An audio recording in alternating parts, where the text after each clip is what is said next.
नमस्कार, आप देख रहे हैं ओके समाचार। चिरैया विधानसभा क्षेत्र के आरजेडी पूर्व प्रत्याशी सलाल प्रसाद यादव ने अपने निजी चिरैया स्थित कार्यालय में होली मिलन समारोह किया, जिसमें हजारों की संख्या में जनता के साथ गुलाल लगाकर खुशी का इजहार किया। इसके साथ ही बिहार में डबल इंजन की सरकार और पीके के ऊपर निशाना साधा। देखिए रिपोर्ट, आरजेडी नेता ने क्या कहा।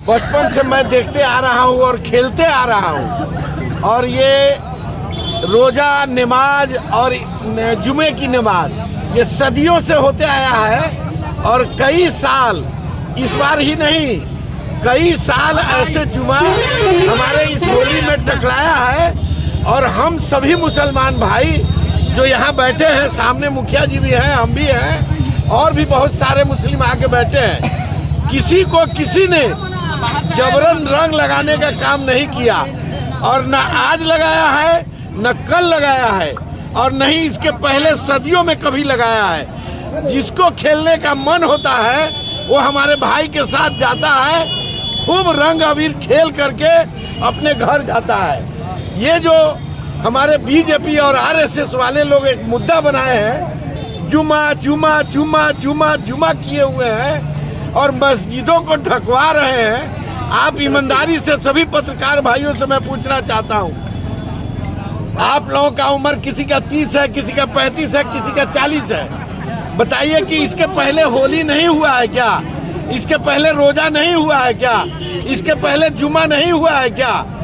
इस तरीके का आडंबर करके हमारे हिंदू भाइयों के बच्चों को, जो बच्चा सीधा साधा है, उसमें गलत संस्कार और गलत इंजेक्शन दे करके हिंदू मुसलमान का नफरत भरा जा रहा है, सिर्फ बहका करके अपने वोट के लिए, न कि हमारे धर्म के लिए और न ही हिंदू भाई के धर्म के लिए। किसी के धर्म से उनको वास्ता नहीं है, ना ही उनका कोई बेटा बेटी होली खेलने इस बिहार में आ रहा है, और ना ही होली खेलने इंडिया के किसी कोने में है। जिन नेताओं ने इस भाषा को लिया है, जिन नेताओं ने इस मुद्दे को उठाया है, वो नेता का सारे बाल बच्चा लंदन, अफ्रीका, रूस, जापान में पढ़ रहा है। उसको किसी के धर्म से मतलब नहीं है, सिर्फ और सिर्फ धर्म का आंचल ओढ़ करके और वोट लेने का काम कर रहा है। और हमारे जितने भी सनातनी भाई हैं, जितने भी हिंदू धर्म के भाई हैं हमारे, वो सब अब बहकने वाले नहीं हैं। उन लोगों की चाल को समझ लिया, परख लिया। भैया होली की बात वो करते हैं, कहा किसी रंग अबीर पर 10 गुना 100 गुना रेट बढ़ गया, महंगाई कम कर देते इस पर्व के नाम पर, कड़ू तेल का भाव कम कर देते, मैदा का भाव कम कर देते, मांस मछली का भाव कम करवा देते, अपने सरकार की तरफ से हमारे हिंदू भाइयों को अनुदान राशि या किसी तरह का कोई योजना चला देते, तब मैं समझता हूँ कि आप हिंदू भाइयों के हमदर्द हैं और आप हमदर्दी से काम लेना चाहते हैं। ये सब आडंबर है। हमारे नेता लालू प्रसाद यादव जी जो गरीबों के मसीहा हैं, हमारे तेजस्वी प्रसाद यादव जी जो भावी मुख्यमंत्री हैं, उन्होंने कह दिया है कि इन्हीं सभी हिंदू भाइयों में से जिस मुस्लिम पर जुल्म होगा, 5 नहीं 50 हिंदू खड़े होंगे उसकी सुरक्षा के लिए। आप हिस्ट्री उठा करके देख लीजिए कि अभी आपके यहाँ जो नहान करने गए हैं, जितने लोग जो वहाँ भगदड़ हुई है या भीड़ हुआ है, हमारे हिंदू भाई मुस्लिम भाइयों के घर में जाकर के रहने का काम किया है, खाना खाने का काम किया है। वो हिंदू भाई आज आकर के चिल्ला चिल्ला के कह रहे हैं कि मुस्लिम भाई मेरा भाई है, सिख भाई मेरा भाई है। सारे जितने जाति के लोग यहाँ हैं, हम लोग सब भाई भाई हैं, और हम लोग तेजस्वी जी के अनुयायी हैं, लालू जी के अनुयायी हैं, राजद के सिद्धांत पर चलने वाले हैं। हम लोग कभी विचलित नहीं होंगे। जुमा भी होगा उसी टाइम पर, होली भी होगा उसी टाइम पर, और किसी को कोई डिस्टर्ब करने नहीं जा रहा है। इस भीड़ को देखने के बाद कलेजा गदगद हो गया है कि जितने हिंदू भाई आए हैं उतने ही मुस्लिम भाई आए हैं। किसी को कोई गुरेज नहीं है। ये गुरेज पैदा करवाया जा रहा है कि हिंदू भाई अलग हो जाओ, मुस्लिम भाई अलग हो जाओ। और इन लोगों के किसी प्रयास से जब तक अच्छेलाल यादव जैसा नेता होगा, हम लोग जैसा मुस्लिम होगा, कहीं कोई विवाद नहीं होने वाला है। और हमारे मुस्लिम भाई भी समझ रहे हैं और हिंदू भाई भी समझ रहे हैं, इसलिए कोई तफरका नहीं है। होली भी उतना ही उत्साह के साथ मनाया जाएगा और रमजान और नमाज भी उतने ही उत्साह के साथ किया जाएगा जो शुरू से होते आ रहा है। आज क्यों विधानसभा नजदीक है हमारा 2025, उसके लिए इतना बड़ा आडंबर किया जा रहा है। चाहे जितना आडंबर कर ले, हमारे राजद का कैंडिडेट या महागठबंधन का कैंडिडेट हर जगह से जीतेगा। मैं जिला अध्यक्ष हूँ नूर आलम का, मैं ये बिल्कुल आश्वस्त आप लोगों को कर देना चाहता हूँ कि 2025 में हमारी सरकार भी बनेगी। हमारे गठबंधन के जहाँ जहाँ विधायक खड़े होंगे वो सब जीतेंगे भी और माननीय तेजस्वी यादव हमारे मुख्यमंत्री होंगे। पिछले 10 सालों से हम देख रहे हैं कि अच्छे लाल प्रसाद यादव हमेशा मतलब कि गरीबों की सेवा के लिए रात को भी इन्होंने दिन बना दिया है और आजकल लोग इन्हें गरीबों का मसीहा कह रहे हैं। इस पे क्या कहना आपका? मैं भी देख रहा हूँ इनकी मेहनत को, मैं भी परखता हूँ इनकी मेहनत को। कभी कभार बीमारी की खबर आती है और एक खबर आती है तो मैं इनको फ़ोन करके भी डांटता हूँ, भाई कम से कम एक दिन रेस्ट तो ले लो। एक दिन रेस्ट ले लीजिएगा तो फिर अगले दिन से घूमना शुरू कर दीजिएगा। अगर एक दिन रेस्ट नहीं लेते हैं तो 10 दिन अगर बीमार हो गए तो आपका 10 दिन चला जाएगा। ये आदमी 10 मिनट खोना नहीं चाहता। ये देखिए, जहाँ तक आपके टिकट का सवाल है, मैं समझ रहा हूँ शीर्ष नेता बहुत महीनी से और बहुत बारीकी से इस चीज़ को देख रहे हैं, सर्वे कर रहे हैं और करवा भी रहे हैं। इसलिए कहीं से कोई दो मत नहीं है कि कहीं से आपको चिरैया को उदासीनता मिलेगी। और हमारे हिंदू भाइयों ने मुस्लिम भाइयों के यहाँ जा करके रोजे का मुबारकबाद और ईद का, छोटा ईद कहा जाता है जुमे को, उस ईद का मुबारकबाद देने दरवाजे पर गए हैं। और मेरे मुस्लिम भाइयों ने होली का मुबारकबाद देने और उनका पुआ और मांस खाने उनके दरवाजे पर गए हैं। दिन में नहीं खा सकते हैं तो शाम में गए हैं, रात में गए हैं, लेकिन भाईचारगी कहीं से कम नहीं हुआ है। उन बेईमानों को कह दीजिए आप लोग अपने तरफ से कि ये विडंबना पैदा न करें। ये सदियों से मिलजुल के आ रहा है और इस बार भी मिलजुल के ही होगा। मस्जिद और मंदिर ढकने से रंग नहीं पड़ता है। ये दिल से हमारे यहाँ के हिंदू भाइयों के सारे बच्चे और सारे हिंदू भाई संस्कारी और नीति और सिद्धांत पर चलने वाले लोग हैं। अनिच्छा किसी को तंग और परेशान नहीं किया आज तक। सभी भाई मुसलमान जो है जाकर के खेले हैं और सभी हिंदू भाई हमारे ईद में सेवई खाने आते हैं और दिल से और मोहब्बत से गले मिलते हैं। रंगों की त्योहार, खुशियों की त्योहार, भाईचारे की त्योहार, होली की महान पर्व पर मैं चिरैया विधानसभा की महान जनता को हार्दिक बधाई एवं शुभकामना देता हूं। आप जानते हैं कि होली जो हम लोग मनाते हैं, ये सौहार्द, प्रेम, हम लोगों के बीच भाईचारे की रिश्ता का संदेश देता है होली। और होली में हर रंग की अहमियत होता है। देखते हैं ना, हर रंग जो होता है सारे रंगों की अहमियत होती है। तो उसी तरह हमारे पार्टी के शीर्ष नेता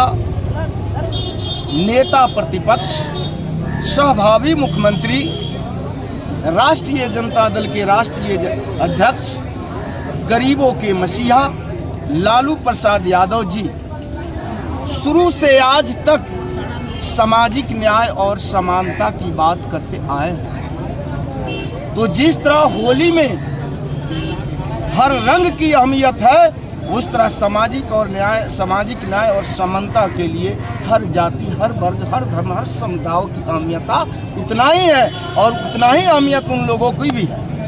तो मैं जो ये होली मिलन समारोह किया हूँ, अपने सारे जाति, धर्म, हर बिरादरी के भाइयों के साथ भाईचारे की रिश्ता, सप्रेम की रिश्ता का संदेश देने के लिए मैंने यह मिलन समारोह किया। एक गाना बड़ा आपका तेजी से वायरल हो रहा है, चोरी बेईमानी दलाली न दलाल चाहिए, चिरैया में विधायक अच्छे लाल प्रसाद यादव चाहिए।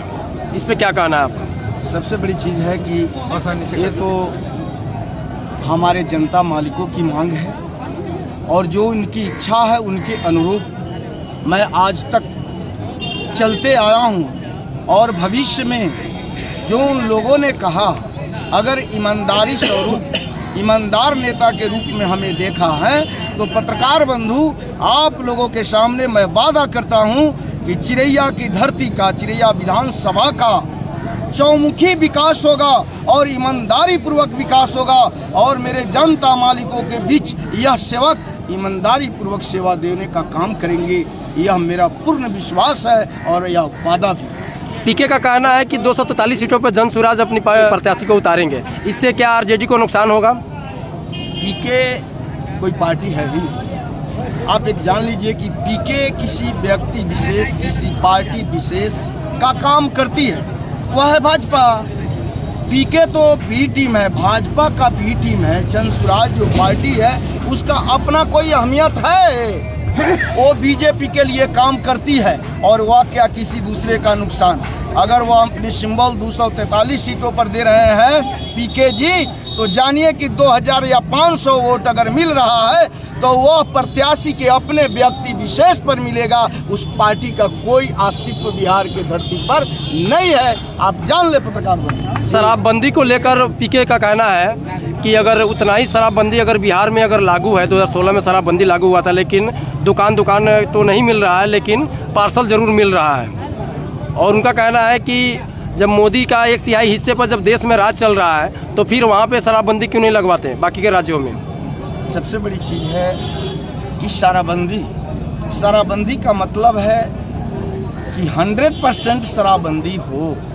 और ये शराबबंदी रहते हुए अगर हमारे भाई, हमारे नौजवान साथी, हमारे पिता तुल अभिभावक अगर जहर रूपी शराब पीकर अपनी जान गंवा रहे हैं तो या तो प्रधानमंत्री जी को पूरे देश में शराबबंदी लागू करनी चाहिए और नहीं तो बिहार में शराबबंदी लागू करके मेरे लोगों को जहर पिलाने का काम नहीं करनी चाहिए। कल होली है और रमज़ान भी अभी चल रहा है, जनता को क्या संदेश देना चाहेंगे आप? होली और रमज़ान दोनों मेरा साथ है, ऐसा कोई बात नहीं है कि अब पहली बार होली और रमज़ान है। यह बिहार की धरती है और मेरे पूर्वजों ने कहकर, मेरे पूर्वज बहुत पहले कहे हैं कि हिंदू मुस्लिम सिख ईसाई आपस में है भाई भाई। होली और रमज़ान दोनों मेरे भाई, दोनों मेरे समुदाय के लोग अपने अपने मर्जी से एक साथ होकर मनाने का काम कर रहे हैं। कहीं कोई प्रतिबंध नहीं है और कहीं न हिंदू भाई को कोई दिक्कत है रमज़ान से और न मुस्लिम भाई को कोई दिक्कत है होली से। वो दोनों एक दूसरे में भाईचारे के प्रेम में मनाने का काम कर रहे हैं। ये राजनीति सेकने वाले लोग, ये अपने कुर्सी के प्यारा लोग हमारे लोगों को गुमराह करके यहाँ नफरत पैदा करना चाहते हैं। मेरे लोगों के बीच कोई नफरत नहीं है। हिंदू मुस्लिम जो है वो सब आपस में भाई भाई है और दोनों को भाईचारा, सब प्रेम दोनों पर्व मनाने का काम कर रहे हैं। कहीं कोई परेशानी नहीं है कि जनता मालिक का आशीर्वाद मुझे मिला, मैं सदन पहुंचा तो एक डिग्री कॉलेज की बात यहाँ नहीं है, यहाँ बहुत सारी समस्याएं हैं। मैं पहले डिग्री कॉलेज, शिक्षा तो सर्वप्रथम जरूरी है, शिक्षा की व्यवस्था को बदलूंगा ही, साथ साथ मेरा प्रथम काम शिक्षा के साथ साथ स्वास्थ्य भी होगा और मेरा प्रथम काम हमारे भाइयों, हमारे अभिभावकों, हमारे नौजवान साथियों को पलायन जो हो रहा है उस पलायन को अपने विधानसभा में रोकने का काम करेंगे, यहाँ फैक्ट्री लगाने का काम करेंगे और मेरे नौजवान साथी जो आज बेरोजगार रोड पर घूम रहे हैं उनके रोजगार और नौकरी के लिए मैं प्रयास करूंगा और रोजगार नौकरी देकर यहाँ की बेरोजगारी की समस्या को समाप्त करने का काम करूंगा। यह वादा है मेरा जनता मालिकों के साथ। कहीं ना कहीं सामान जो खरीदते हैं उस पर 3% शिक्षा को कहीं ना कहीं बर्बाद करने की प्रयास चल रही है। आपको क्या लगता नहीं है मेरे पत्रकार बंधु, 17 महीना का कार्यकाल मेरे नेता प्रतिपक्ष सहभावी मुख्यमंत्री तेजस्वी यादव का जो गठबंधन की सरकार थी उस समय शिक्षा भी था, उस समय परीक्षा हुई थी, ससमय परीक्षा हुई, ससमय उसका रिजल्ट भी हुआ। जानते हैं ना आप लोग शिक्षा 18% जीएसटी के बल पर शिक्षा को बर्बाद करने का सोच तो है ही। ठीक 17 महीना के कार्यकाल के बाद जब ये डबल इंजन की सरकार भाजपा और जदयू की सरकार हुई है तो आपने देखा है ना इन लोगों ने क्या किया। बीपीएससी जो हमारे यहाँ का ब्लॉक लेवल पर, अनुमंडल लेवल पर बहुत एक अच्छा पद का सृजन होता है, बीपीएससी का सवाल आउट हुआ। नीट जो डॉक्टर आपके बच्चे आपके बिहार वासी का जो इलाज करते हैं उनका भी सवाल आउट हुआ और हमारे बच्चे सही रूप से परीक्षा लेने के लिए लाठियां खाते रहे। लेकिन ये बेदर्द सरकार, ये डबल इंजन की सरकार सुना नहीं, परीक्षा के बजाय लाठी देने का काम किया है।